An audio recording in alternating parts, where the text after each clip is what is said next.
Buenos días de nuevo, especialmente a aquellos que se han incorporado a esta segunda parte del acto, en donde se va a desarrollar el debate que lleva por título Libre Mercado y Políticas Sociales, y en el que van a intervenir los profesores de la Universidad de Sevilla, compañeros y amigos, el profesor Juan Torres a mi derecha, el profesor José Ignacio Castillo a mi izquierda. Esta mesa va a ser moderada por Óscar Rodríguez, que está a la izquierda del profesor Castillo, y la presentación la va a realizar Cristian Romero, que tiene la palabra. Cristian, cuando quiera. Muchas gracias. Bueno, bienvenidos a todos y reitero las gracias, el agradecimiento a la organización, a la facultad y, por supuesto, a los ponentes. Paso a presentar brevemente a cada uno de ellos. En primer lugar, Víctor Rodríguez Carreiro, que es doctor en Ciencias Políticas de la Universidad Santiago de Compostela. Es profesor del Departamento de Economía Aplicada en la Universidad Rey Juan Carlos. Imparte la asignatura de Políticas Públicas y Economía y Medio Ambiente en el Máster de Economía de la Escuela Austriaca, que está dirigido por el profesor Jesús Huerta de Soto. Y también es miembro del think tank Joan de Lugo, que fue fundado por el profesor Milancho Bastos. Don Juan Torres López, aquí a mi izquierda, que es doctor en Ciencias Políticas Empresariales desde 1981. Como veis, es catedrático de la Universidad de Sevilla en el Departamento de Análisis Económico y Economía Política. Ha gestionado asuntos universitarios como, por ejemplo, director de departamento, vicedecano, decano de la Facultad de Derecho y vicerrector de Ordenación Académica y Profesorado de la Universidad de Málaga. Ha ocupado también cargos como, por ejemplo, el de la Secretaría General de Universidad de Investigación de la Junta de Andalucía. Y, bueno, ha escrito muchísimos libros, artículos de todo tipo. A continuación, presento a José Ignacio Castillo Manzano, que también es catedrático e investigador. Es responsable de numerosos proyectos de investigación, ha publicado muchísimos papers que han sido publicados en muchas revistas de gran impacto dentro de su área de conocimiento y bueno, es director de tesis doctorales. Y yo creo que lo que se impone ahora mismo es que comience el debate. Por favor. Sí. ¿Cambiamos las posiciones? Sí. Vale, sí. Vale, no hay problema. Lo que sí, hombre, antes de empezar, aprovechando que está aquí Rocío Íñiguez, que probablemente ya este sea su último acto como vicedecana, pues hombre, darle las gracias, creo que puedo hablar en nombre de prácticamente toda la facultad por su labor durante estos 9 años, porque siempre en este tipo de cargos hay gente que quizás no va con ese espíritu de entrega pública, ¿no? Pero en el caso de Rocío tenemos un buen ejemplo de persona que se ha entregado en cuerpo y alma a esta facultad. Muchas gracias. No hace falta, pero te lo agradezco. Esperamos a Manolo que traiga el agua, que empieza la moderación. Bueno, pues nos podemos automoderar, ¿no? Ya que los mercados se autorregulan, nosotros también, ¿no? De manera espontánea, ¿no? De manera espontánea, ¿no? Sí, perfecto demostración. Óscar, que no es de la facultad, podemos, como si os parece, empiezas tú, Óscar, a hablar un poco del tema. ¿No? Muy bien, sí, creo que la primera pregunta, el primer tema del que se iba a hablar era en relación con lo del libre comercio, sobre todo por el cuestionamiento que en la actualidad existe hacia el libre comercio. El ejemplo más destacado quizás sea el triunfo de Donald Trump en Estados Unidos y las subsiguientes políticas que emprendió, políticas proteccionistas, que curiosamente, como bueno, no suele ser un personaje que fuera de Estados Unidos tenga o que cause un gran cariño, en realidad provocó que muchas personas que antes no eran grandes defensores del libre mercado, que después defendieran frente a Trump el libre comercio. Así que creo que eso se le puede agradecer a Trump.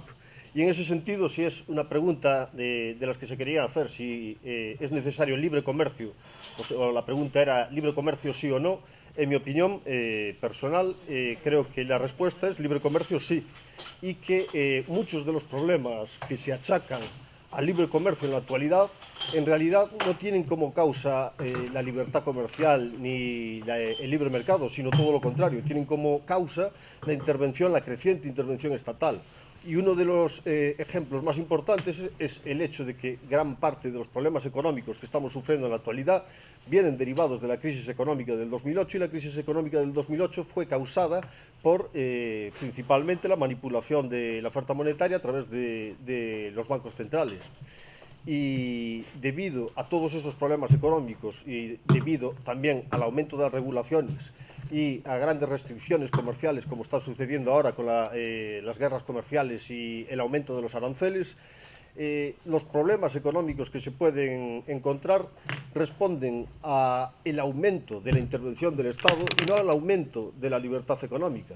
Y sin embargo, como siempre, el problema o el peligro que se achaca es al aumento de dicha libertad, y siempre se habla del neoliberalismo, que el neoliberalismo, en mi opinión, es como un monstruo de la criptozoología, como el Yeti, porque el mundo habla de él, pero nadie sabe exactamente dónde está, porque se señalan muchos autores o políticos a los que se acusa de ser neoliberales, pero desde el punto de vista tanto del liberalismo clásico como desde otras doctrinas, como puede ser la de el anarcocapitalismo o el minarquismo, no se considerarían a muchos de esos autores o políticos como liberales. En ese sentido, por ejemplo, yo personalmente no soy un gran defensor o admirador de Reagan o de Thatcher un poco más, pero de Reagan nada en absoluto, porque Reagan era un liberal de boquilla solo. Reagan en su mandato aumentó el gasto público de manera exagerada y también promovió las medidas de política exterior intervencionistas y militares, cosa que desde un punto de vista del liberalismo es algo que va en contra completamente de esa filosofía. Así que, en mi opinión, los problemas que ahora existen económicamente fundamentales no son causados por el exceso de libre mercado, sino por el exceso de intervencionismo. Pero estábamos hablando de libre comercio, ¿no? Ajá, así es. Vale. No. Bueno, vamos a ver, algunos comentarios, ¿no? Algunas de las cosas que has dicho, ¿no? Dice, Trump no es querido fuera, ¿no? Es que no puede ser querido fuera. Trump es un producto de nacionalismo político. Y los productos de nacionalismo político funcionan bien o mal, pero en su país. Y si tienen éxito, no pueden gustar fuera. A ti no te puede gustar el líder nacional que ponga a su país por encima de cualquier otra consideración, si no es el tuyo. Por tanto, hasta cierto punto es lógico, ¿no? Fijaros, hace poco tuve la suerte de hablar con uno de estos votantes de Trump, ¿no? El tipo era de Miami, ¿no? Altísimo nivel de renta y tal. Y te explicaba claramente por qué votó a Trump. Y votó a Trump porque decía que era el liberal. Para ser exacto, decía que Hillary Clinton era comunista, que Obama también era comunista y no sé cuántos más comunistas había allí, ¿no? Entonces, ese contrasentido de que muchas personas de las que dicen ser liberales y a favor del libre mercado, después, bueno, pues son los principales defensores de las políticas proteccionistas, ¿no? O incluso son no liberales con temas no económicos, donde sí queremos mucha regulación, en temas que a lo mejor tienen que ver con la propia sexualidad de las personas o con, bueno, con temas, digamos, socialmente conflictivos, ¿no? Y podríamos tener en cuenta en España el ejemplo, allí en Madrid, una profunda liberal, ¿no? Que se definía como liberal constantemente, era la antigua presidenta, ¿no? La antigua presidenta, ¿no? ¿Cómo se llamaba? Esperanza Aguirre, sí, estoy diciéndolo bien, ¿no? Era la política española que más decía que era liberal. Curiosamente, la política española donde más corruptos ha habido en su gobierno, ¿no? En su gobierno, ¿no? El tema bueno, ¿para qué queremos muchas veces la libertad? Porque la libertad está bien, pero si acabamos en el libertinaje y más con el dinero público, pues es más complicado, ¿no? Respecto al comercio internacional, el comercio internacional es imparable. Es imparable. por muchas trabas que se le pongan. Podrá disminuir un poco, pero lo que no vamos a volver es a los niveles anteriores, a la globalización. ¿Por qué? Porque ahora es baratísimo comprar por AliExpress y que te lo manden a casa, por ejemplo.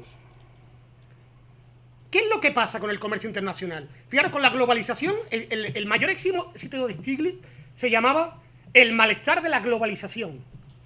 Y en su libro, su hipótesis era que ese malestar con el comercio internacional se iba a dar ¿dónde? En los países en vías de desarrollo. Iban a ser los países con menor nivel de renta donde iban a surgir los movimientos más fuertes antiglobalizadores. ¿Dónde están surgiendo esos movimientos? Los chalecos amarillos en Francia, Podemos en España, podríamos poner muchos ejemplos. Están surgiendo precisamente en los países de mayor nivel de renta. La globalización, si algo ha traído, es miedo en la gente. El suelo se mueve muy rápido, muy deprisa. El nivel tecnológico cambia. Antes tú nacías y morías y el nivel tecnológico no cambiaba. Ahora, en 10 años, el nivel tecnológico cambia muchísimo. Lo cual es lógico, porque la ciencia es como el capital económico. Se acumula. Y cuanto mayor sea el stock de ciencia, el rendimiento del mismo, que es lo que avanza, la velocidad a la que avanza el mundo, es mayor. Por eso nos movemos más rápido. Pero bueno, habrá muchos más temas, porque creo que además hay algo de tecnología por ahí, he visto, ¿no? Bueno, yo también me sumo al agradecimiento a nuestra vicedecana, pero sobre todo también a los organizadores. Yo creo que ellos saben que siempre que me invitan estoy presente, procuro asistir y lo hago con gusto y con responsabilidad. Yo creo que vivimos en un país y en un mundo que tiene muchos problemas y mi convencimiento es que, siendo la diversidad una parte de nuestra riqueza, no podemos solucionar los problemas de un país, de España en concreto, pensando que quien no piensa como nosotros es un enemigo, es un adversario, es alguien al que hay que liquidar y que además está siempre equivocado, ¿no? Entonces, en los últimos años estoy tratando modestísimamente y por supuesto con una falta de éxito que creo que es evidente, de contribuir a la idea de que la concordia y el diálogo y la comprensión mutua pues son piezas fundamentales para que los países progresen y en concreto para que nuestro país salga adelante. Eso digo, lo hago con gusto por compromiso intelectual, pero es a veces, yo sé que es una tarea difícil, porque hace mucho tiempo, ya uno se va haciendo mayor, y hace mucho tiempo que ya me di yo cuenta de que cuando una persona tiene unas ideas, es muy difícil tratar de cambiarlas. Alguien mucho más sabio que yo, el psiquiatra cordobés Carlos Castilla del Pino, decía a menudo que las razones no sirven para convencer. Y entonces, desgraciadamente, eso lo comprueba uno casi diariamente, ¿no? O sea, por muchas razones que le demos a alguien que se aferre a sus ideas, es muy difícil que lo cambiemos, ¿no? Pero es que esa es la clave. No tratar de forzar que el otro piense como nosotros, y si no conseguimos que el otro piense como nosotros, pensar que el otro es un enemigo, un adversario o alguien que necesariamente está equivocado. En mi modesta opinión, y sin ánimo, como digo, de convencer a nadie, yo creo que las ideas que se están planteando por parte de estos autores y pensadores y anarcoliberales, o como queramos llamarlos, de los cuales, quizás de los más conocidos en España, pues el propio Huerta de Soto hace ya años, o de Daniel Lacalle, de Juan Ramón Rayo ahora, pues me precio concretamente de estos dos últimos, de tener una relación personal, a veces, a pesar de que a veces tengamos rifirrafes, porque es natural, porque tenemos ideas muy contrarias, ¿no? Yo creo que es una creencia, O sea, yo creo que yo respeto muchísimo que se defienda el mercado libre y daría la vida porque se defienda, pero en mi modestísima opinión lo que se está defendiendo es una quimera, es algo que no existe, es algo que no puede existir. No hay ni una sola evidencia de que eso haya existido y de que pueda existir. Es más, la teoría económica, el análisis científico, que podríamos reputar científico, establece que para que pudiera existir algo como el mercado libre, con las características de bondad que la teoría económica nos dice que tendría un mercado de competencia perfecta, pues como dice Mascolell en su libro posiblemente el más reconocido y reputado como sustento teórico del equilibrio general y de los mercados de competencia, pues dice Mascolell concretamente que para que exista ese tipo de mercados hay que asumir la existencia de un dictador benevolente, eso sí, benevolente, que redistribuya riqueza e ingresos antes de que el comercio tenga lugar. Y es normal, es que eso no puede ser de otra manera, porque para que haya intercambio, porque para que haya mercado, hay que establecer derechos de apropiación. Y los derechos de apropiación se establecen en función del poder. De hecho, Peterson lo llama poderes de apropiación, yo creo que muy correctamente, porque los derechos de apropiación se establecen en función de decisiones políticas, en función del diferente poder que cada uno tenga, ¿no? Y creo que es una evidencia que no existe algo como el mercado. Es que no existe el mercado. Existe el mercado bajo diferentes formas. Por lo tanto, no es igual un mercado oligopolista libre que un mercado monopolista libre, es decir, donde la empresa monopolista pueda actuar con plena libertad. Si nos referimos al mercado libre como mercado de competencia perfecta, pues entonces seamos coherentes, seamos respetuosos con lo que estamos defendiendo y digamos con toda propiedad que estamos defendiendo un tipo ideal de mercado y señalemos cuando hablemos de ese tipo ideal las características que es imprescindible que existan para que algo así como ese mercado de competencia perfecta existiera, para que podamos contrastar si en la realidad es posible, materialmente hablando, que se dé algo así como lo que requiere el mercado de competencia perfecta, por ejemplo, la figura del dictador benevolente. Porque si no lo hacemos, pues ocurre lo que está ocurriendo en la teoría económica, que estamos haciendo afirmaciones o desarrollos teóricos que están sustentados sobre errores que los propios economistas han descubierto ya hace muchos años, los propios economistas más ortodoxos, por cierto, que invalidan nuestros planteamientos teóricos. Y eso me lleva a lo que nos han planteado, que es el tema del libre mercado, perdón, del libre comercio. A ver, podemos hablar del comercio, de lo que está ocurriendo, de lo que puede ocurrir, de lo que ha ocurrido, pero seamos honestos, seamos honestos. ¿Qué es el libre comercio? ¿Qué es el libre comercio? El libre comercio es un constructo teórico o ideológico, diría yo. No ha existido prácticamente nunca, quizás algunos autores dicen en alguna época Holanda, no ha existido experiencia alguna en la historia de la humanidad que haya sido de libre comercio, como los economistas definimos el libre comercio, como ausencia total de barreras, de limitaciones al comercio entre los pueblos. Es que no ha existido nunca, nunca, salvo, insisto, algún momento que precisamente por su singularidad constituye una anomalía. ¿Y por qué no ha existido el libre comercio? Por dos razones. Primera, porque el proteccionismo ha sido siempre más provechoso para las potencias comerciales. No digo que eso sea benéfico. La realidad es que los países más avanzados, los países que han sido potencias comerciales, los países que más lejos han llevado el desarrollo del comercio han sido los países más proteccionistas de la historia de la humanidad. Y eso es una evidencia que a mí me parece que es indiscutible.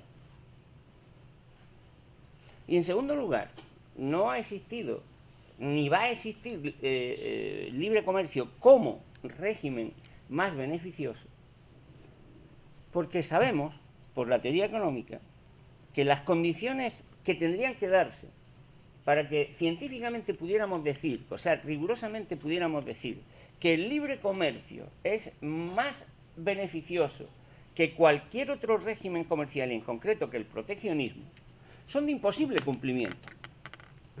Porque para que se pueda decir, según la teoría económica que estudiamos, o sea, la teoría económica más ortodoxa, que el libre comercio es mejor que el proteccionismo en cualquiera de sus formulaciones, tendría que aceptarse o tendría que darse que todos los mercados sean de competencia perfecta y que los efectos sobre la renta y sobre los ingresos, sobre la distribución de la renta que generase el establecimiento del libre comercio en un país se compensaran mediante aumentos en ingresos o en asignación en las industrias, en los servicios o en los individuos que perdieran empleo o actividad o ingreso como consecuencia del libre comercio. Eso es lo que dice la teoría económica.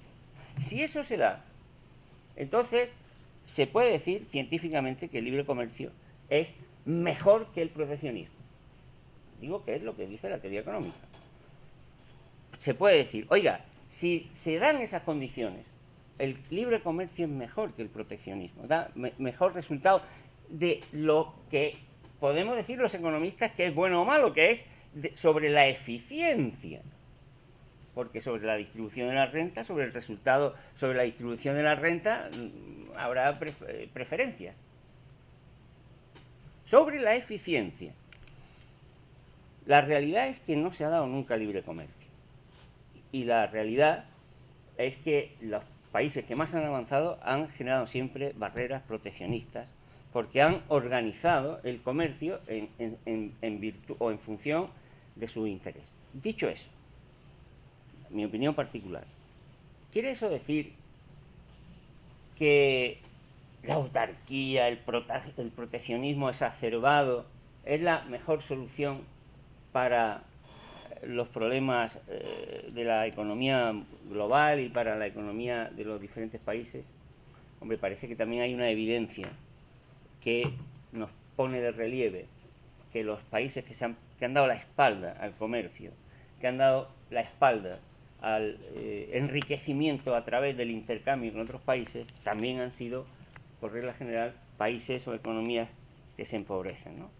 Mi opinión va en lo que ahora, desde hace unos años, se llama el nuevo proteccionismo, es decir, la concepción del comercio internacional como un sistema de intercambio que tiene que ser multilateralmente regulado, que tiene que ser protector de lo que hay que proteger y que tiene que ser liberalizador de lo que hay que liberalizar.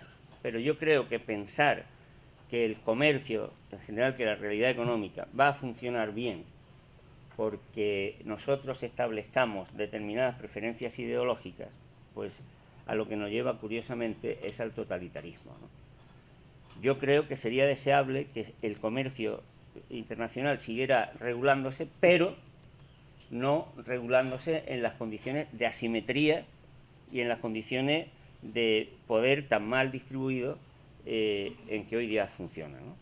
Pero me parece una quimera creer que las condiciones de libre mercado, de competencia perfecta, se pueden generalizar en todos los mercados del mundo, porque me parece que eso es no ya el sueño de la razón, sino casi más bien el sueño de la sinrazón, ¿no? Bueno, pasaríamos a otro tema relevante dentro de la... Sí, si no importa, si puedo responder un poco, solo brevemente. Pero luego yo respondo, entonces nos vamos a liar, porque yo creo que somos inteligentes para oír cada uno la posición del otro. Quiero decir, si tú respondes, lo hablo yo. Sí. No vamos a terminar. Brevemente en relación, porque parece ser, parece dar a indicar que mi defensa del libre comercio es a través de la teoría de la competencia perfecta, o que yo defiendo la teoría de la competencia perfecta. Yo creo que la teoría de la competencia perfecta es una teoría completamente irreal y que tiene poco rasgo de científico. Y lo que yo creo es que la teoría científica, lo que dice, la ciencia económica, lo que nos dice es que el libre comercio siempre conduce al beneficio mutuo de aquellas partes que están o que forman parte integrante de esos intercambios. Y el mercado, es cierto que el mercado no existe de manera global, el mercado es una metáfora, porque el mercado es una metáfora que utilizamos para referirnos a una multitud de transacciones individuales. Eso es lo que significa mercado. Y mercado libre significa transacciones que se realizan de manera libre y voluntaria. Y en una transacción libre y voluntaria, ambas partes salen necesariamente beneficiadas, porque si no, no realizarían ese intercambio. Y el modelo de competencia perfecta es un modelo irreal que se basa en asunciones irreales y que en realidad sirve de justificación de la regulación estatal, porque todos los conceptos de fallo de mercado que se utilizan para justificar la necesidad de un regulador parten del modelo de competencia perfecta, que era lo que Harold Dennett definía como la falacia del nirvana, que era primero poner unas condiciones irreales que son imposibles de alcanzar en el mundo real, y como el mundo real se queda corto de esa ilusión ficticia, entonces se dice que hace falta una institución como el Estado que sea la que regule y la que intente hacer que en el mundo real la situación se acerque a esa situación de competencia perfecta. Es decir, que el modelo de competencia perfecta no se utiliza para defender el libre mercado, en realidad se utilizó para justificar la acción estatal, y la acción estatal siempre implica coacción, coerción, se impide a la gente que realice transacciones económicas de manera libre y voluntaria, por lo tanto van a salir siempre perjudicados. Va a impedirse que intenten lograr aquellas transacciones que considerarían que van a suponer una mejora en su situación económica. Por eso hay también una pequeña contradicción ahí, porque entre lo que decía usted, creo yo, porque por una parte dice que es algo obvio que todos los países que lograron el crecimiento económico lo hicieron a través del proteccionismo, cosa que yo creo que no es cierta. Creo que el periodo de mayor crecimiento económico de Inglaterra fue precisamente a partir de la abolición de las leyes del grano con Richard Cobden, y que fue el periodo de mayor libertad económica que existió en Inglaterra y que se corresponde con el periodo de mayor crecimiento económico. Pero independientemente de que fuera cierto, eso plantea una contradicción, porque al mismo tiempo dice usted que es el proteccionismo el que conduce al crecimiento económico, pero no demasiado proteccionismo, una autarquía. No he dicho eso. Bueno, que los países que más crecieron siempre lo hicieron con proteccionistas. Tampoco lo he dicho. Bueno, entonces lo entendí yo mal, pero me dio la impresión de que decía usted que aquellos... No. Bueno, pues entonces no me quedó completamente claro cuál era la idea, porque si esa era la idea, yo creo que hay una cierta contradicción ahí, porque la autarquía es el resultado lógico de llevar a su conclusión el proteccionismo. No. Puedo comentar una cosa. Sí, a ver, esto último, por ejemplo, es completamente, en fin, inaceptable. El proteccionismo no tiene por qué llevar a la autarquía. O sea, para llegar a la autarquía hace falta dar muchos pasos. O sea, una cosa es el proteccionismo, que puede ser muy fuerte, y otra cosa es la autarquía. O sea, es que además, entre otras cosas, podría haber el proteccionismo, digamos, de geometría variable. A ver, simplemente una matización. Nos dices, bueno, no sé si nos podemos tutear como colegas, sí, pero la ciencia económica nos dice que el libre comercio siempre conduce al mutuo beneficio. Eso, como una creencia, yo la respeto. Como ciencia. No, como ciencia no puede demostrarse eso, porque es que no está demostrado. Es que no es verdad que eso esté demostrado. Es que no es verdad que eso esté demostrado.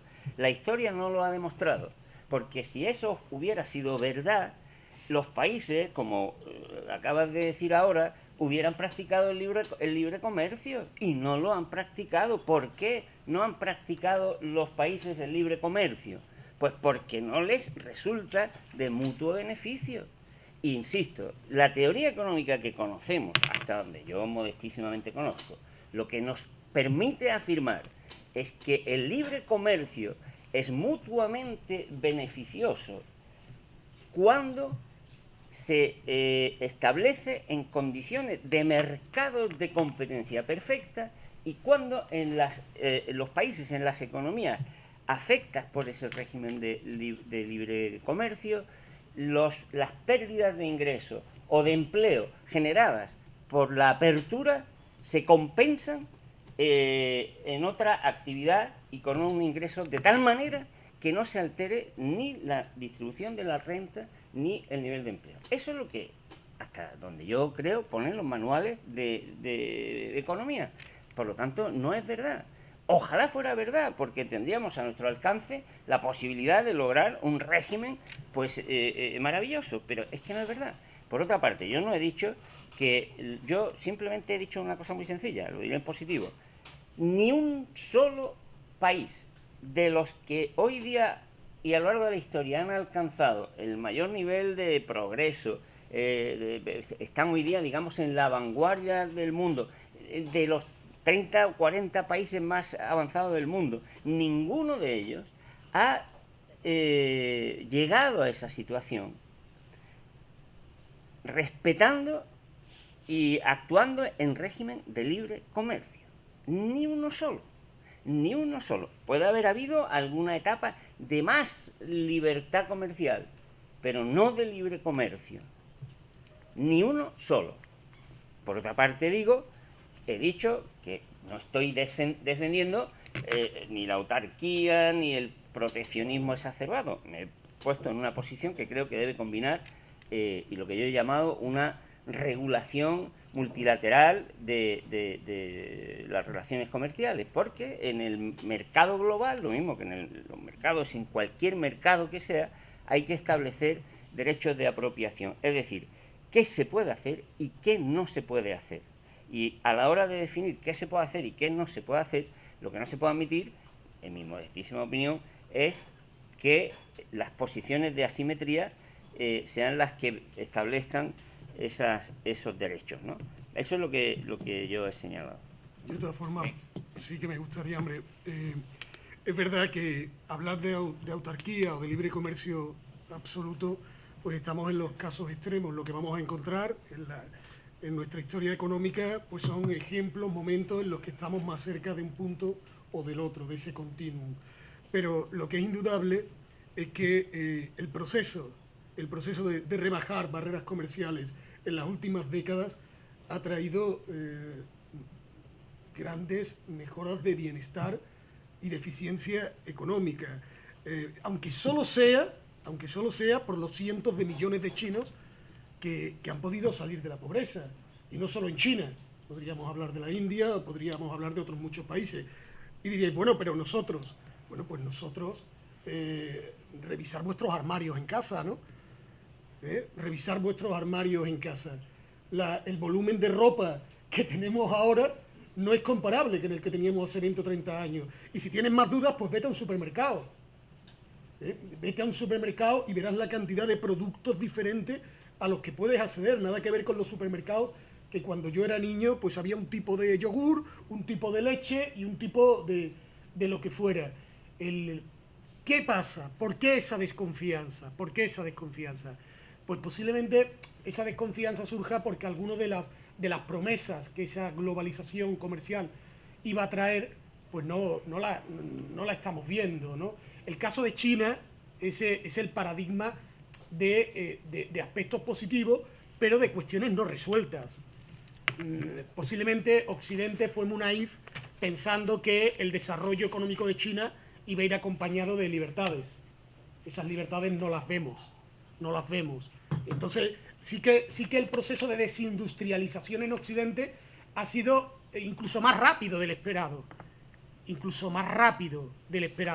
Y, pues el empleo industrial es un empleo estable, es un empleo bien retribuido que hemos ido perdiendo en nuestras sociedades para ir pasando esas fábricas a países como China. Después está el tema, lo ponías aquí en el debate, ¿no? El tema de la propiedad intelectual. Lo que no tiene sentido es que, perdonad que vuelva a AliExpress como ejemplo, que yo me pueda comprar cualquier Lego a un 70, un 75% de descuento, hecho en China, copiado exactamente igual que la gran empresa danesa europea de Lego, y bueno, pues no, Lego no vea ni un solo céntimo de eso, y eso es perfectamente legal. Entonces hay muchas cuestiones no resueltas, posiblemente por la rapidez, por la intensidad a la que ha ido el proceso, pero oye, pongámonos a resolverlas. Yo me niego a creer que la alternativa sea volver al proteccionismo. No creo que el mundo vaya a ganar en el proteccionismo. Además, el proteccionismo es una guerra que la estamos viviendo, ¿no? Es una guerra de escaladas. Tú me pones un 5% de arancel, pues yo te pongo un 7. Pues yo te pongo un 10. Ese tipo de guerras de escalada, pues no creo que nos den un futuro mejor del que ahora estamos disfrutando. Que hay muchas cuestiones que resolver, por supuesto que sí, que hay muchas cuestiones que resolver, pero que este mundo es mucho mejor que el mundo previo, sin tanto volumen comercial, yo creo que también es indudable, ¿no? Bueno, pasaríamos a un segundo tema. Bueno, dentro de estos temas cruciales, ¿no?, de política económica que ahora mismo están encima de la mesa como consecuencia de los efectos de la crisis del año 2008. Y bueno, ahora hablaríamos de los instrumentos de política económica, política monetaria y política fiscal. En política monetaria ahora estamos inmersos en la denominada expansión cuantitativa, es decir, la creación de dinero que han llevado a cabo los bancos centrales por primera vez en la historia, a los niveles que estamos viendo. Esto se ha hecho para paliar los efectos de la crisis del año 2008. Esto ha implicado que se haya expandido la deuda. La deuda, los tipos de interés son más bajos, que a ello conduce la expansión cuantitativa, pues ha hecho que se facilite el endeudamiento.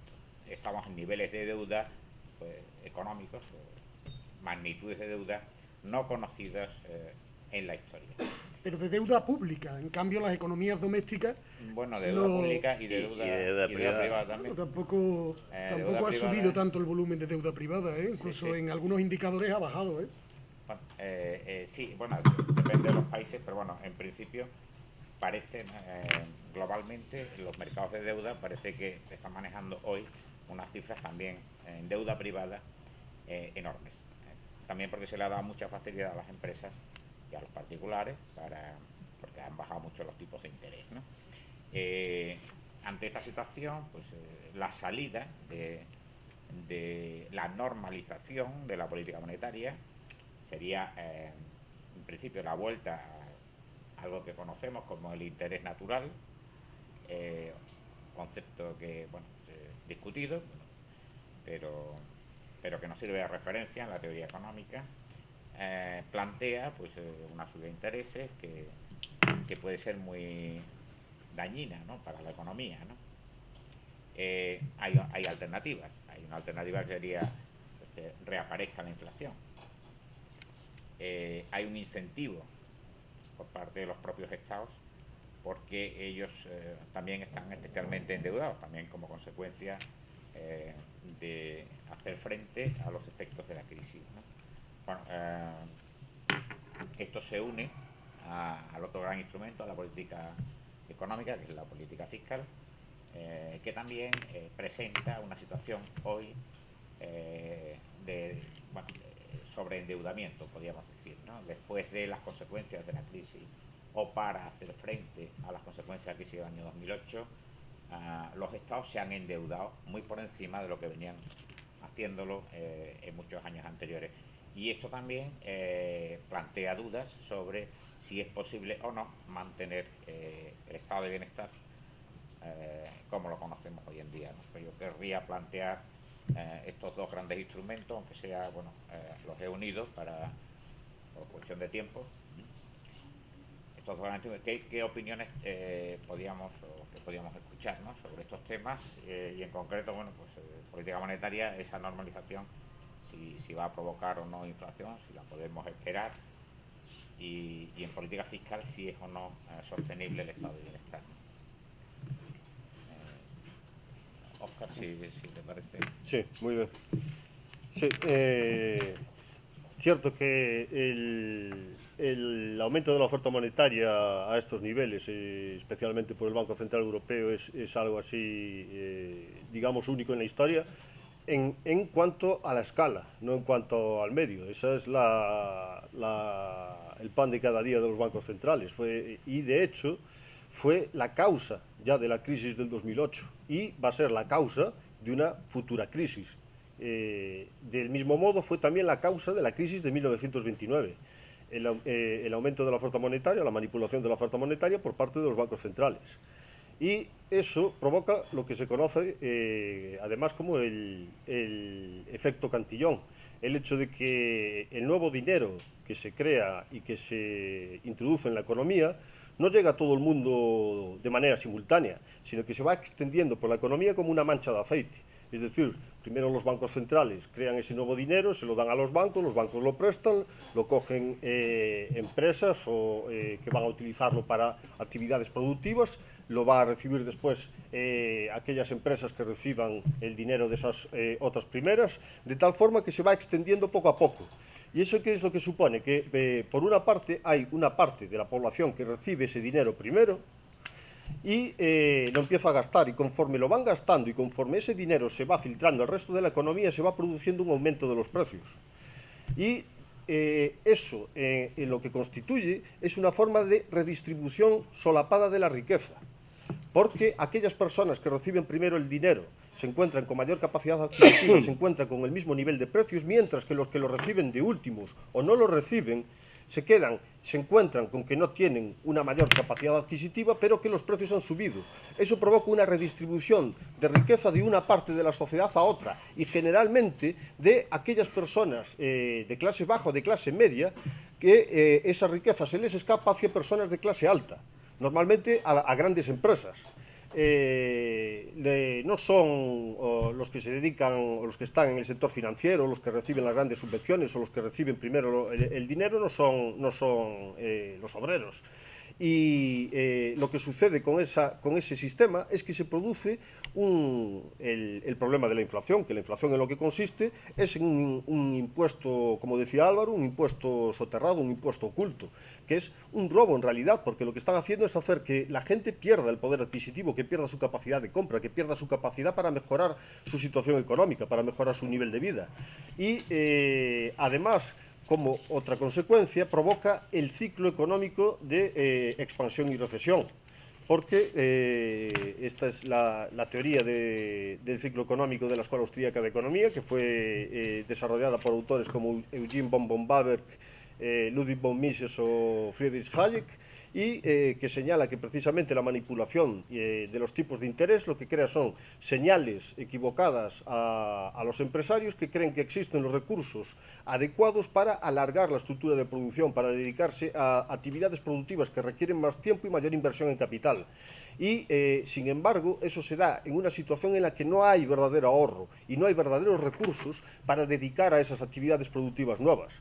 Y eso necesariamente conlleva, con el paso del tiempo, a que esas actividades van a tener que desaparecer, porque sigue existiendo o va a darse un conflicto entre las industrias de bienes de capital, que están intentando alargar esa estructura de producción, y las industrias de bienes de consumo, que siguen produciendo para el mismo nivel de consumo, dado que sigue existiendo el mismo nivel de preferencia temporal dentro de la sociedad. Y eso es a lo que conduce a que al final de ese periodo de prosperidad ilusoria que se da gracias a la inflación, a que al final tenga que venir el periodo de recesión. Y el periodo de recesión es un periodo necesario de ajuste de la economía, y un periodo que probablemente vaya a suceder dentro de unos años, debido a este tipo de políticas monetarias. ¿Me toca? Sí, bueno, vamos a ver. ¿De verdad la inflación es tan preocupante? ¿En la que estamos viviendo es el problema ahora mismo de las economías domésticas? Tenemos un volumen de oferta monetaria gigantesco, pero según los austríacos, la inflación tenía que haber subido muchísimo, y no ha subido. ¿Queremos un país sin inflación? Hombre, si la experiencia, si miramos los datos y buscamos correlaciones, veréis que falta de inflación no es precisamente sinónimo de crecimiento, sino más bien de estancamiento y de recesión. Y si no, mirar el Japón de los años 90. Cuando hemos tenido aquí deflación, han sido los peores años de la recesión. La inflación, un determinado nivel de inflación, estamos otra vez con los extremos, pero en casi todo en economía los extremos no son buenos. Porque la realidad es muy compleja. La realidad es tremendamente compleja. Hay miles de individuos y de agentes económicos cambiando, tomando decisiones de forma simultánea. Y ahí no hay soluciones extremas. Un determinado nivel de inflación, yo creo que podríamos estar prácticamente todos los economistas de acuerdo en que es sinónimo de dinamismo económico. Obviamente mucha inflación es mala, pero ¿de verdad la teoría de ciclos basada única y exclusivamente en la oferta monetaria es realista? ¿Fue esa la causa de la crisis creo que antes lo has comentado, no le has echado la culpa de la crisis de 2008 a la intervención de los bancos centrales, Reserva Federal y compañía, ¿no? Bueno, ¿no tuvieron nada que ver el sector financiero privado? La especulación, o sea, ¿realmente podemos dejar el sector financiero sin regulación y que vendan los productos que quieran, a quien quieran y como quieran, desde la subprime a las preferentes que tuvimos en España? ¿De verdad ese es el mejor modelo? ¿Fue realmente el exceso de regulación en el sector financiero el que causó el problema, o la falta de regulación y de protección de los consumidores y de las economías domésticas? Y bueno, antes lo decía, acabo de buscar los datos. La deuda de las familias en el 2007, lo tenía por aquí, era, bueno, el 85% del PIB de la familia en el 2010. En el 2017 era el 61,3%. O sea, durante los años de crisis, las economías domésticas no han aumentado. Porque realmente, hombre, la variable que hay que mirar no es el volumen total de endeudamiento. Porque para empezar, el dinero no vale lo mismo ahora que hace 10 años por el tema de la inflación, obviamente. Lo importante es ver ese volumen de endeudamiento en función de tu renta. En función de tu renta, de lo que produces. Porque si tu endeudamiento sube un 10%, pero tu renta sube un 20%, realmente para ti va a ser mucho más fácil devolver esa deuda. Y tienes mucha menos deuda aunque en volumen total sea mayor. Es verdad que ya desde entonces, pues sí que está aumentando claramente el endeudamiento. Bueno, porque el ciclo económico es otro. Hay más confianza y las familias quieren asumir gastos que durante los años de crisis, por ejemplo, renovar el vehículo. Tenemos actualmente uno de los parques automovilísticos más antiguos de toda Europa. Más antiguo, si no el que más. Dentro de los países más desarrollados de la zona euro, posiblemente el que más. Porque las familias domésticas no han renovado su coche durante los años de crisis. Y eso obviamente hacía que se redujera el endeudamiento. Y ahora las familias sí quieren. Pero porque confían más. Tienen más renta, generan más renta, más estabilidad, mejores perspectivas. Y es una respuesta lógica. Además está barato endeudarse. Bueno, yo creo que hay dos temas, ¿no? Dejamos el tema del estado del bienestar después, que a mí me parece que son cruciales. Y precisamente sobre ellos tengo quizás el grado de mayor acuerdo con vuestro enfoque, ¿no?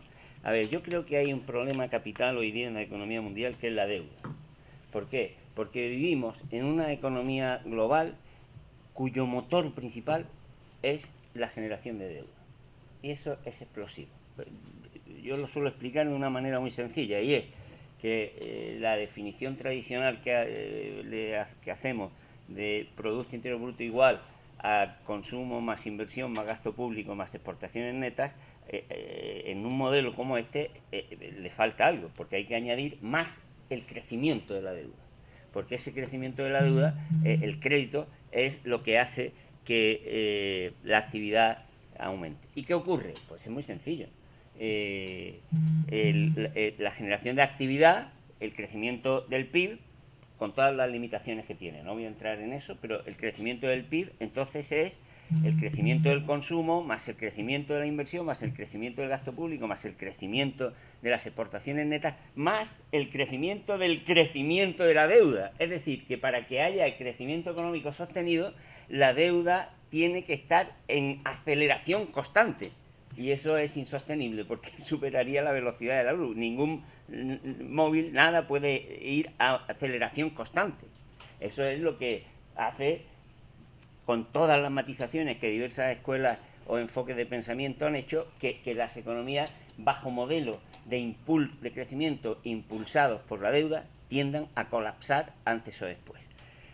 Y el problema es que estamos en un modelo de crecimiento que tiende a colapsar por el crecimiento de la deuda. Exactamente, a nivel global, la deuda de los gobiernos aumentó del año 2007 al 17 de 35 a 64 billones, el de los hogares de 35 a 45 en todo el mundo, y el sector financiero la deuda del sector financiero de 54 a 59. O sea, no ha habido ni un solo sector económico que en la economía global haya limitado la deuda. Es que la deuda es imparable. Es que es una bomba de relojería. Y lo que habría que preguntarse ante eso es qué la produce. Y la produce una cosa muy sencilla, a mi modo de ver, y es que la deuda que genera, que la generan los bancos, porque es que es el negocio de la banca cuando la banca funciona con un régimen de reserva fraccionaria. Y acabo de ver esta mañana, una pena que no me haya traído el dato exacto, pero acabo de ver los últimos datos que salieron hace semanas de la estadística mundial de capital y activos de los 50 o 60 principales bancos del mundo. Sumados los activos de todos los bancos y sumado el capital, los activos es casi 70 veces más. Quiere decir que la solvencia es mínima y la fragilidad del sistema financiero bajo ese sistema es total. Y el problema es que traslada eso al conjunto de la economía. Eso por una parte. Y luego hay otro elemento que hay que poner sobre la mesa. Y es que no es solo el problema de la deuda, tal como yo acabo de señalar, que absorbe recursos, que es una deuda que no va a crear actividad, sino que para colmo es actividad improductiva, es que multiplica los intereses de una manera brutal. Miren, acaba de salir también hace casi unas pocas semanas, los últimos datos de Eurostat sobre deuda e intereses para ver el conjunto de la Unión Europea. Bueno, desde el año 1995 a la actualidad, al año pasado, el último dato de Eurostat, en la Europa de los 18, la deuda total del año 95 hasta aquí creció en 5,79 billones, 5,8 billones. Y los intereses en 6,4. O sea, que el pago de intereses es más que lo que ha crecido la deuda. Y en España, del crecimiento total de la deuda que hemos tenido desde el año 95 hasta aquí, el 65% se debe a intereses.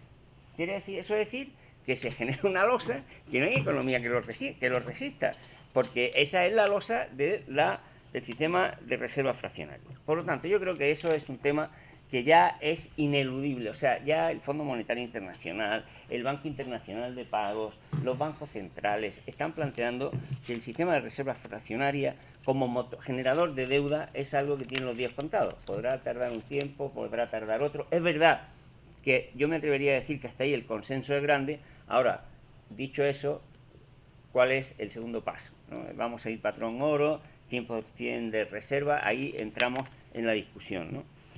Segunda cuestión que has planteado, Manolo, la política monetaria. Yo creo que la política de expansión es a mí me parece una evidencia que frenó un colapso, que frenó una situación de declive total, por muchas razones que ahora no da tiempo a explicar. Pero yo creo que una cosa es que frenara el colapso, la debacle, y otra cosa es que eso sea capaz de sostener la economía a cortísimo plazo. Yo siempre digo, bueno, es una expresión clásica, que la política monetaria es como una cuerda que sirve para tirar. O sea, con la política monetaria, si tú quieres pegar un tirón bueno de la economía, le puedes pegar. Pero con una cuerda es muy difícil que tú puedas empujar. Y eso es lo que ha ocurrido ahora, pues es que ha sido una inyección potentísima, casi 3 billones, ¿no? Y claro, eso ha permitido que cierta actividad productiva, pues que está muy escasa de crédito, se haya puesto en marcha. Pero eso no es manera de sostener a una economía. O sea, eso es pan para hoy y hambre para mañana. Los bancos centrales están operando con una teoría de la economía y con una práctica tan servil de la banca privada, de reserva fraccionaria, que es imposible que estén gobernando, y son realmente responsables de gran parte de las catástrofes que tenemos. Ahora, otra cuestión es, y algunos que están aquí saben que fue un debate que tuve hace unos meses con Juan Ramón Rayo. Cualquier expansión monetaria genera inflación. Es que a veces somos tan fundamentalistas que nos creemos lo que... O sea, vamos a ser un poquito... No. O sea, la expansión monetaria no tiene por qué crear inflación. Miren, en 6 meses, en 50 años, en Estados Unidos, en 50 años, desde el año 59 hasta 2008, se crearon en Estados Unidos, la base monetaria de Estados Unidos creció en 840.000 millones de dólares. 840.000 millones. Bueno, pues en 6 meses de 2008, la base monetaria creció en 930.000 millones. Y no solamente no hubo inflación, sino que hubo deflación, bajaron los precios. ¿Por qué? Porque no es verdad, yo lo he discutido con mi amigo Juan Ramón Rayo, no es verdad lo que dice Juan Ramón Rayo y su corriente de pensamiento. No es muy fácil de demostrar que cualquier expansión monetaria no tiene por qué crear inflación. Para que la expansión monetaria cree inflación, primero, tiene que ser una expansión monetaria pues vaya a los bancos, que después de llegar a los bancos llegue a los sujetos económicos, pero que los sujetos económicos, a su vez, esa expansión monetaria la conviertan en consumo, y además tiene que ocurrir que haya insuficiencia de oferta. Porque si hubiera oferta ilimitada, no digo que la haya, pero si hubiera oferta ilimitada, capacidad sobrante para esa expansión monetaria, pues la expansión monetaria llegaría de los bancos a los sujetos económicos, los sujetos económicos la convertirían en consumo, y lo que ocurriría sería que aumentaría la actividad económica. O sea, para que haya proceso inflacionario después de una expansión monetaria, tiene que ocurrir que los bancos no se queden en la expansión en sus balances, que es lo que está ocurriendo en grandísima parte, lo que ocurrió en Estados Unidos. Segundo, que la expansión monetaria que pasa a los bancos y no se queda en su balance vaya a los sujetos económicos, y que los sujetos económicos la traduzcan en consumo, y luego que haya insuficiencia de oferta. Cuando eso ocurre, entonces sí que una expansión monetaria crea inflación, sin ninguna duda, y efectivamente al crear inflación crean el problema que se ha señalado antes. ¿Por qué ahora esa expansión monetaria extraordinaria que ha hecho el Banco Central o la Reserva Federal no ha creado inflación? Pues primero, porque se han quedado una gran parte en los balances de los bancos comerciales. Segundo, porque los sujetos económicos que han accedido a la mayor circulación de medios de pago no lo han traducido en consumo. Y segundo, porque había oferta, la que ha llegado al consumo o al gasto, se ha enfrentado a una cierta capacidad sobrante. Eso no quiere decir que yo sea un defensor acérrimo, ni acérrimo ni no acérrimo de la política monetaria. Ya he dicho que me parece que la política monetaria, como decir, yo soy en eso muy de James Tobin, ¿no? Tobin decía que la política monetaria y la política fiscal son como las dos hojas de una tijera. Pensar que se puede gobernar la economía o que se puede cortar solo con una hoja de la tijera es una quimera, no se puede. Y yo creo que uno de los grandes problemas que ha tenido la economía de nuestro tiempo, que está teniendo, es que las autoridades quieren cortar con una hoja de la tijera. Y concretamente con la política monetaria. Otra cosa es el porqué. Y el porqué, la respuesta nos la dio hace también unos tiempos, ha habido varios estudios, pero concretamente pues el propio Banco de Inglaterra, nada menos sospechoso, ¿no? El Banco de Inglaterra reconoció en un informe que la expansión cuantitativa que había realizado benefició a los más ricos, claro, a los que tienen más activos, que eso es lógico. Y eso también creo que hay que tenerlo en consideración a la hora de explicar por qué los bancos centrales están haciendo una política de esa naturaleza que yo creo que está abortando la creación de auténtica riqueza productiva, que está matando empresas y que está obligando a que las empresas se dediquen a lo que se está dedicando a las grandes empresas, a hacer buyback, a comprar sus propias acciones y a crear aquí otra vez una burbuja de deuda que va a provocar una catástrofe en las bolsas, pues más bien más pronto que tarde, ¿no? Pero yo creo incluso cuando hablamos de, no sé, política monetaria, nos hemos centrado en la Reserva Federal, en los bancos centrales, pero estamos en un punto de la historia. Facebook anunció, fue ayer, ¿no?, una nueva moneda, la Libra con el monedero virtual Calibra, que es algo que quizás lo que ha sorprendido es que fuera Facebook, ¿no? Se especulaba antes más con Google o incluso con Microsoft, pero es el fin del monopolio público de emisión de moneda. Además parece que van en serio, ha buscado los mejores socios posibles para dar confianza, porque al fin y al cabo una moneda es confianza. Desde el final del patrón oro en 1971, uno tiene esos billetes porque confías que detrás de él va a haber un poder de compra, es decir, que alguien te va a aceptar cuando vayas al supermercado, cuando vayas a la tienda a pagar por ello, no porque te guste coleccionar billetes de colores, ¿no? Y para darte esa confianza, pues has buscado posiblemente los mejores partners, a los que nosotros ya le hemos dado, hemos confiado en ellos nuestra capacidad de gasto. Visa, Mastercard, PayPal.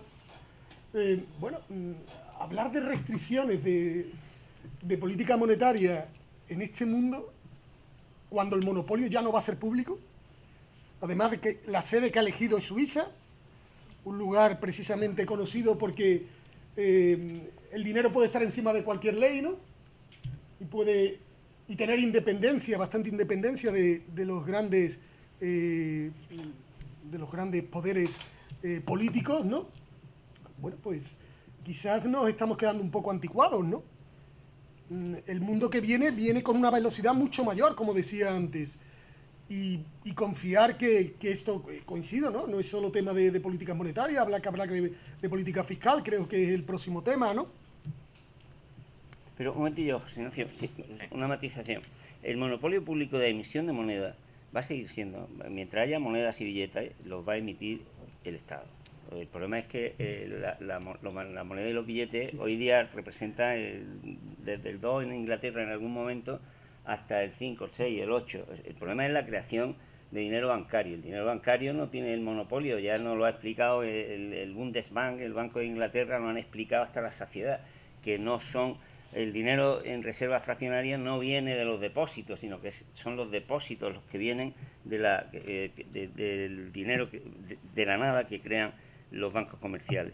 Y ni siquiera esto de la moneda de Facebook es nuevo. ¿Tú sabes cuál es la moneda o el tipo de moneda que más circula en el mundo? Siempre que esa pregunta la gente dice el dólar, ¿no? La moneda que más circula en el mundo son las de los puntos de las compañías aéreas. Esa es la moneda que más se usa para realizar intercambios, son las compras que se hacen a través de los puntos de las compañías aéreas. Por lo tanto, eso está inventado ya hace mucho tiempo. Lo que va a hacer Facebook está inventado hace mucho tiempo. Es descentralizar de una manera expresa y llamándolo moneda porque lo ha querido llamar así, pero también la tarjeta de Iberia, no sé cómo se llama ahora, o de cualquier esta compañía, es dinero. Ayer yo tengo, el otro día me llega el anuncio con una app de ¿cómo se llama?, de Repsol, que servía para pagar en la gasolinera. Dice, ya puedes pagar en el Corte Inglés. Luego Repsol ha creado su moneda. Es que el concepto de dinero, que estamos hablando de algo que se nos fue de las manos hace mucho tiempo. Y el problema que ahora tenemos es que eso gira de una manera, fijaros, los casos que he mencionado, es todos a través de creación de deuda, ¿no? Y ese yo creo que es el problema. Es decir, el dinero tiene que ser un instrumento para los intercambios. El dinero no se puede convertir en un instrumento de generación de deuda, porque entonces estamos alterando la naturaleza de un medio de pago y lo estamos convirtiendo en un objeto en sí mismo por parte de quien está emitiendo ese Pero cuestionar dinero. la expansión del crédito a los niveles de economía actual. No, yo no he limitado la expansión, o sea, yo no cuestiono ni dejo No de creo. cuestionar. Lo Pero que creo yo la digo evidencia es... empírica es muy clara, ¿no? De que la expansión del crédito es útil, ¿no? No, la expansión, eso es como todo, o sea, que la expansión de la, Para el de la volumen de bebida de vino, transacciones si que yo ahora tenemos. me expando mi consumo de cañas al salir de aquí, me tomo un par de cañas, sí, pero si yo baso mi alimentación en el consumo de cañas, entonces el hígado mío explota. Yo solo quería mencionar dos cosas, porque en muchos puntos parece que estamos de acuerdo, en este aspecto concreto, eso es al menos. un adelanto. Pero parece usted señalar que el principal problema es el sistema de reserva fraccionaria y que el de los bancos centrales, que es secundario, como más o menos como víctimas del sistema de reserva fraccionaria. Yo creo que es más bien al revés, que si no hubiera un sistema de bancos centrales, si hubiera un sistema de banca libre, aunque estoy completamente de acuerdo en que el sistema de banca fraccionaria es tanto económicamente perjudicial como éticamente indefendible, porque creo que consiste en realidad en un robo. Sin embargo, si fuera un sistema de banca libre, habría límites para la capacidad de expansión del crédito o expansión monetaria que tendrían los bancos. Esos tres límites, que ya fueron señalados, por ejemplo, por Murray Rothbard, serían la confianza de los clientes en el banco, la clientela que tuviera cada banco y la clientela que existiera del sistema bancario en general. Sin embargo, con el sistema de banca central, entre otras cosas, porque el Banco Central se convierte en el prestamista de última instancia y como se convierte de manera coactiva o tuvo lo de la capacidad para quitar el uso del oro históricamente y para introducir o para poner el oro en las reservas de los bancos centrales, pero especialmente por su capacidad de prestamista de última instancia, elimina esas restricciones que existirían a la creación de dinero por parte del sistema de reserva fraccionaria. Así que en mi opinión el problema verdadero es el sistema de Banco Central. Y una cosa en la que no estoy de acuerdo con usted es en la idea que creo que mencionó, si lo entendí bien, de que puede ser que el hecho de que aparezca el crédito y ese crédito haga que lleve al consumo, que eso puede conducir a una mejora del crecimiento económico, de actividades económicas. No sé si dijo usted... ¿No? No. En relación, bueno, entonces no estamos en desacuerdo. Entonces estáis completamente de acuerdo. Muy bien. No, completamente no, porque hay un tema que es muy interesante, que yo creo que va a ser el debate del futuro, que es cómo salir de ahí, ¿no? Es decir, el problema es cómo darle salida al sistema de reserva fraccionaria, que es un debate monetario que valdría la pena dedicarle horas, pero que yo creo que ahora ni podemos, ¿no? Sí, y por último, bueno, ya tenemos que ir cerrando porque tenemos el tiempo limitado. Entonces, como ha salido entre las cosas que se han comentado, pues la asistencia a las empresas de Internet, y en Estados Unidos en concreto ahora mismo hay un movimiento, ya ha puesto sobre la mesa propuestas para limitar el poder de mercado de las empresas en Internet.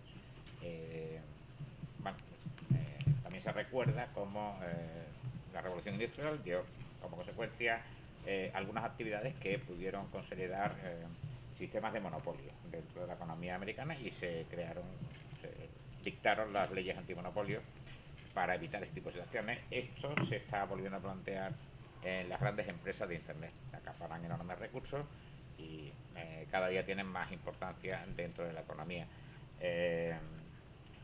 La pregunta sería, ¿es posible combatir esa tendencia al oligopolio, al monopolio de las grandes empresas de Internet y simultáneamente mantener el fuerte ritmo de crecimiento del desarrollo tecnológico que ahora mismo tenemos? En el caso de duda, ¿qué habría que priorizar? Porque lo que está claro es que los avances en el poder de mercado de estas empresas. Bueno, las asociaciones de prensa internacionales ya han cuestionado pues que ahora, hoy por hoy los ingresos publicitarios, las empresas de internet reciben más importes que los propios medios de prensa, y esto, ellos dicen, puede afectar a la calidad de la información y puede afectar también, hablando de economía, a una cosa muy importante, que es la mejora de la información del consumidor que se ha producido como consecuencia de la aplicación de las nuevas tecnologías. Bien, bueno, tenemos poco tiempo, pero Óscar, si te parece, ¿cómo verías tú Bueno, en primer lugar, en la idea de poder de mercado, lo de la idea de que en la medida en la que el precio se pase de lo del coste marginal, que supone así una forma para intentar establecer cuál es el poder de mercado de una industria, que eso nuevamente tiene relación con lo del modelo de competencia perfecta, que es un modelo completamente irreal, con unas características que no se cumplen en el mundo real y que en principio tiene la intención de constituir o que tiene una intención descriptiva, científica, es decir, pretende describir cómo es el mundo, pero después todos los economistas en todos los manuales reconocen que esas asunciones que se emplean para el modelo son completamente irreales, que no se dan en ningún lado, y sin embargo, reconociendo eso, dicen que entonces tiene que hacerse una acción política para intentar hacer que la realidad se dirija hacia ese modelo. Así que, si se pueden fijar, en principio se dice que es o que tiene una función descriptiva, que es ciencia, que lo que va a hacer es decir cómo es el mundo. Después inmediatamente se dice, pero en realidad el mundo no es así, así que lo que tenemos que hacer es algo normativo, cambiar el mundo. Esa es una forma completamente esquizofrénica de razonar. Primero decir, el mundo, esto es un modelo que sirve para explicar el mundo, luego decir, el mundo no es así, pero vamos a hacer que el mundo sea así como queremos nosotros en nuestra fantasía. El hecho de que existan ahora grandes monopolios o grandes industrias que estén asumiendo así posiciones oligopólicas o monopólicas no se debe en realidad al libre mercado, se debe a todo lo contrario, se debe a la regulación, se debe a la existencia de políticas industriales, se debe a la existencia de privilegios que se conceden a las grandes empresas. Creo que Facebook es un perfecto ejemplo de eso y Zuckerberg, por ejemplo, está perfectamente contento con la idea de que los Estados Unidos regulen las grandes empresas tecnológicas, porque la regulación siempre beneficia a las grandes empresas. La regulación, entre otras cosas, lo que hace es aumentar los costes, y esos costes aumentados los pueden afrontar con mucha mayor facilidad las grandes empresas. Las pequeñas empresas no, a esas pequeñas empresas las asfixian. Es decir, es la propia regulación de los estados la que contribuye a la creación de monopolios y de oligopolios, y obviamente eso le viene bien a los estados, porque es mejor controlar a una gran empresa como Facebook que intentar controlar a multitud de pequeñas o medianas empresas. Es decir, que lo del poder de mercado en realidad es un poder que viene derivado de la acción estatal. Y es un buen ejemplo el hecho de que en el principio del desarrollo del sector tecnológico en Estados Unidos, la empresa que tenía supuestamente el mayor poder de mercado, que era IBM, que era una empresa gigantesca, acabó siendo sobrepasada por empresas que nacieron en garajes, como Apple o Microsoft, por adolescentes con acné. Es decir, que la idea esa de que existe un poder de mercado y que es imposible en un sistema de libre mercado abstraerse o competir con eso no es cierto. De hecho, si hay libre mercado, las empresas tienden siempre a evolucionar. Es decir, es muy difícil que una empresa se pueda mantener en una situación de predominio durante mucho tiempo. Sin embargo, si se conceden privilegios, y eso es lo que consiste siempre, la intervención y la regulación, siempre es la concesión de privilegios, como los subsidios. Un subsidio no es otra cosa que un privilegio, es decir, para una industria que por sí misma no puede sobrevivir, y eso significa que no está sirviendo adecuadamente a los consumidores, se le concede, a través del uso de dinero que se extrae a otras personas, un privilegio, o bien se le pone trabas a los competidores. Y es de esa forma, a través de esa concesión de privilegios, cómo aparecen esos oligopolios y esos monopolios. Por lo tanto, la solución, en realidad, la que debería enfocarse sería la de la desregulación radical, y que haya verdadera competencia. Porque la verdadera competencia, los empresarios, los grandes empresarios, no son defensores de la competencia y del libre mercado. Lo que quieren es que no haya competencia. Cuanta menos competencia, mejor. Por eso, en mi opinión, esa sería la solución para los problemas relacionados en este tema del sector tecnológico. Bueno, yo discrepo en casi todo, ¿no? En primer lugar, creo que hemos mezclado mitos, ¿no? que surgieron en garajes, ¿no? Qué casualidad, ¿no? Surgieron en un triángulo donde están 3 de las 20 mejores universidades del mundo. UC San Francisco, UC Berkeley y Stanford. Además, casi todas estas empresas tienen una historia muy relacionada con alguna de estas 3. Se generaron economías de localización y de esa unión de capital humano en esa zona geográfica, pues vemos el origen. Que no hay competencia, abrir vuestra aplicación ahora de, ¿cómo se llama? La tienda de Android, Google Play Store. ¿Cuántas hay? ¿Cuántas empresas hay? ¿Cuántas aplicaciones hay haciendo la misma función? ¿Subvenciones? ¿Subvenciones recibió Facebook? ¿Subvenciones recibió Google? ¿No? Ganaron porque fueron los mejores. Había más buscadores además de Google. De hecho, sigue habiendo más. Y fue el mercado el que al final lo convirtió en el campeón. Es verdad que este tamaño de superempresas está generando problemas. Es verdad, no lo podemos negar. Un problema. Gran capacidad de generación de ingresos, generando muy poco empleo. Muy poco empleo. Bueno, ¿qué hacemos con la gente que no trabaja? Porque si en el futuro este es el modelo de empresa, tendremos que encontrar soluciones para el mercado laboral. Otros problemas, por ejemplo, estas empresas ya generan más ingresos por publicidad que los medios de comunicación tradicionales. Y alguno de vosotros dirá, bueno, ¿qué más me da que los ingresos de publicidad, pues en vez de ir a los periódicos o a las televisiones, vayan a este tipo de empresas? Hombre, pues sí, es importante, porque esos medios de comunicación son un pilar de nuestra sociedad. Y si no mirar en los últimos 10 años, ¿quién ha liderado la lucha contra la corrupción política en nuestro país? Los medios de comunicación. Han hecho una labor social. Nos mantienen informados, con algunos sesgos ideológicos, por supuesto que sí. Pero mejor esos sesgos ideológicos que las fake news de Facebook, ¿no? Yo creo que la mayoría estaremos de acuerdo en eso. Que los empresarios quieren la hiperregulación. Hombre, depende de qué empresario. Yo creo que Amancio Ortega quiere comercio libre, ¿no? Si me hablas de, ¿cómo se llama el presidente del Madrid? Florentino Pérez y su constructora y sus contratos en los palcos de Bernabéu. Por supuesto que sí, que quiere regulación. Por supuesto que sí, pero no todos los empresarios. Hay muchos empresarios y el sector tecnológico está lleno de ejemplos que gracias a la libertad de mercado, a la libertad que en general reina en Internet para lo bueno y para lo malo, pues han tenido éxitos y son lo que defienden. Pero ¿estás de acuerdo en que hay más corrupción o más en aquellos sectores en los que están más regulados? Es de hecho precisamente el hecho de que sean los sectores que son más libres, que hay menos competencia, como en el sector textil, en el sector que en los que hay menos corrupción, en los que hay menos... Las farmacéuticas. ¿Y por qué está hiperregulado? ¿Por qué está hiperregulado? Porque nadie puede poner un medicamento en la calle sin antes testarlo. No toda regulación per se es mala. Yo creo que quizás... Perdón, los medicamentos siempre se podían poner sin necesidad de testarlos de esa manera, siguiendo las indicaciones que pongan de manera arbitraria las autoridades públicas. Obviamente, en un sistema de libre mercado no va a haber ninguna farmacéutica que quiera que cuando se tome una aspirina un paciente que explote.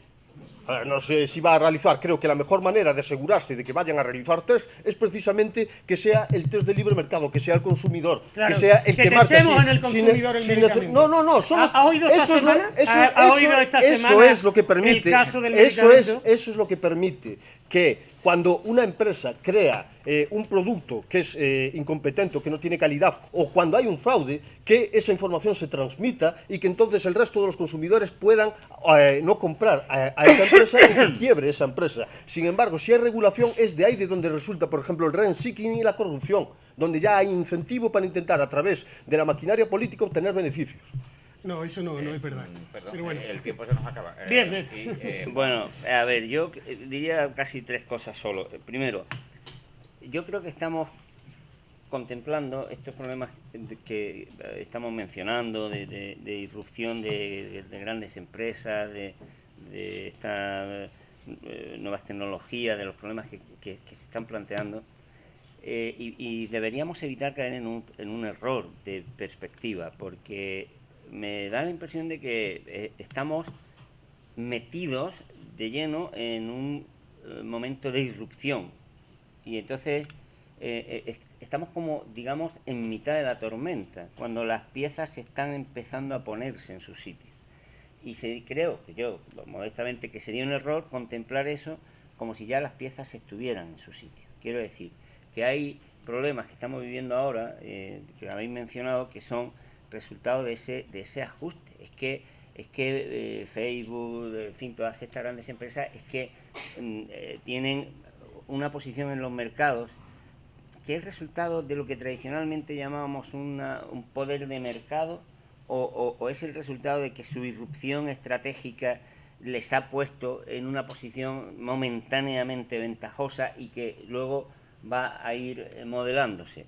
Lo estamos viendo, es raro el día que no tenemos noticias de cambios en el papel que juegan las redes, ¿no? Entonces, primero, creo que hay que contemplar los procesos con cierta perspectiva y no pensar que las alteraciones que en un momento dado tenemos delante de nuestras narices, las mías, por cierto, un poco regulares, son el fenómeno en su auténtica y definitiva naturaleza, porque entonces le vamos a dar una solución inadecuada. O sea, yo creo que estamos en un momento de alumbramiento de un orden tecnológico y social un poco diferente. Y para eso yo lo que creo que sería bueno es, en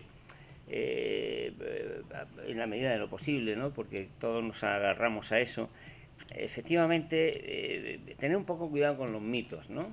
Y ahí me voy a referir a dos.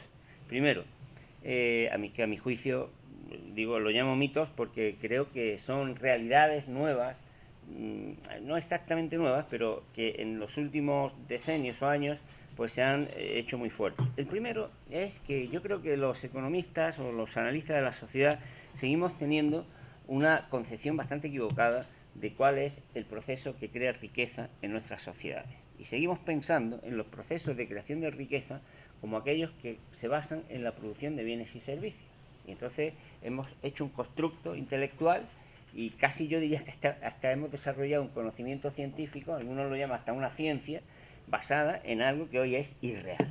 Porque hoy día la creación de riqueza no deriva de la producción de bienes y servicios, sino sobre todo de la adquisición y de la utilización de la información y del poder político. Y eso nos lleva a hacer un planteamiento debería llevarnos a hacer un planteamiento completamente distinto de los procesos. Porque a lo mejor la solución no está exactamente en los espacios materiales del intercambio, sino que está en otro lado. Y los economistas hemos vaciado de esos otros espacios al análisis de la realidad económica. Yo recomiendo un libro reciente de José Manuel Naredo que se llama Taxonomía del lucro, en el que analiza precisamente estos cambios.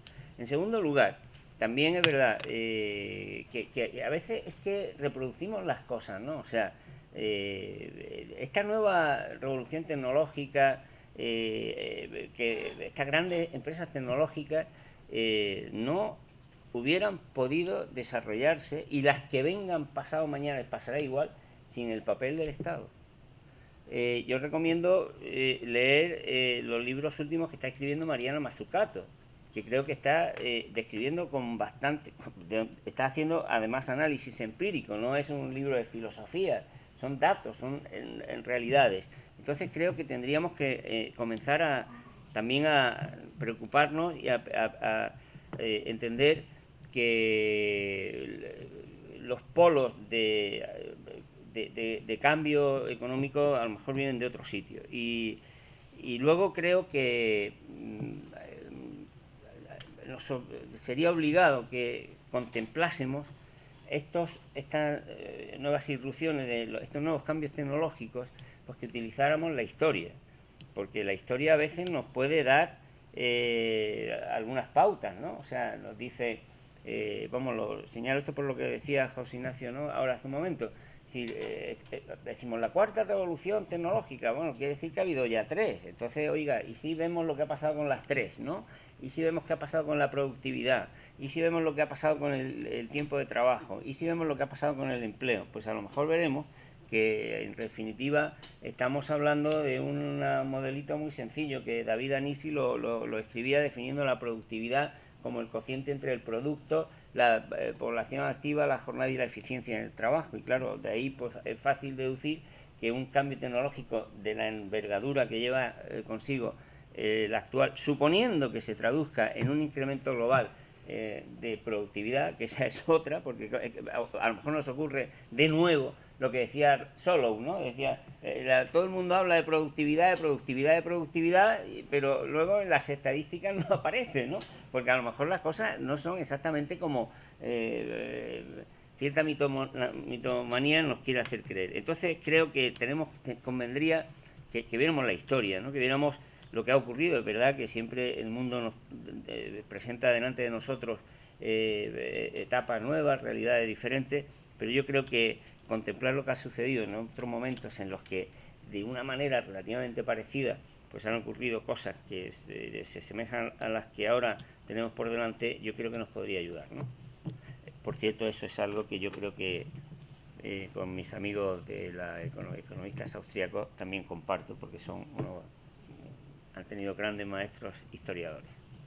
Otra cosa es que las conclusiones sean las mismas, pero eso forma parte de lo bonito que tiene nuestra profesión y nuestra actividad intelectual, ¿no? Bien, se nos ha acabado el tiempo. Aprovecho para dar las gracias a todos los asistentes, dar las gracias por supuesto a los ponentes y también dar las gracias a la institución que nos ha apoyado con sus medios, porque estamos aquí a la Facultad de Ciencias Económicas y Empresariales, y que en la persona de su vicedecana, que es la que ha presentado el acto. Muchas gracias a todos y pues hasta la próxima.